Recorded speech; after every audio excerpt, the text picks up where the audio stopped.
Да пачатку новага навучальнага года застаецца зусім няшмат часу, і штогод напярэдадні яго арганізуюцца розныя акцыі, галоўная мэта якіх – дапамагчы сабраць у школу дзяцей са шматдзетных, маламаёмных сем'яў, дзяцей-сірот, інвалідаў і дзяцей, якія выхоўваюцца ў дамах-інтэрнатах. Праходзяць такія акцыі і ў нашым раёне.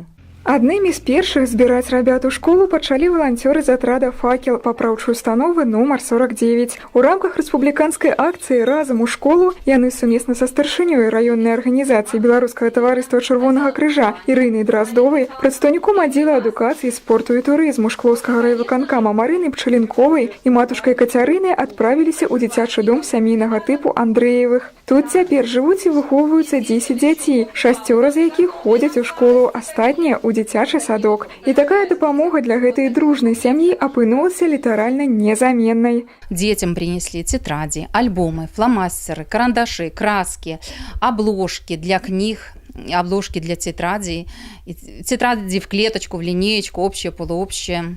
Акрамя ўручэння канцылярскіх тавараў, госці пажадалі дзецям добрых адзнак, цікавасці да вучобы і моцнага здароўя. А матушка Кацярына падарыла дому сямейнага тыпу некалькі ікон і запрасіла хлопчыкаў і дзяўчынак у нядзельную школу, якая дзейнічае пры Спаса-Праабражэнскім храме. Задаволенымі падарункамі апынуліся як дзеці, так і дарослыя, якія шчыра падзякавалі ўдзельнікам акцыі за прыемныя і карысныя падарункі да новага навучальнага года.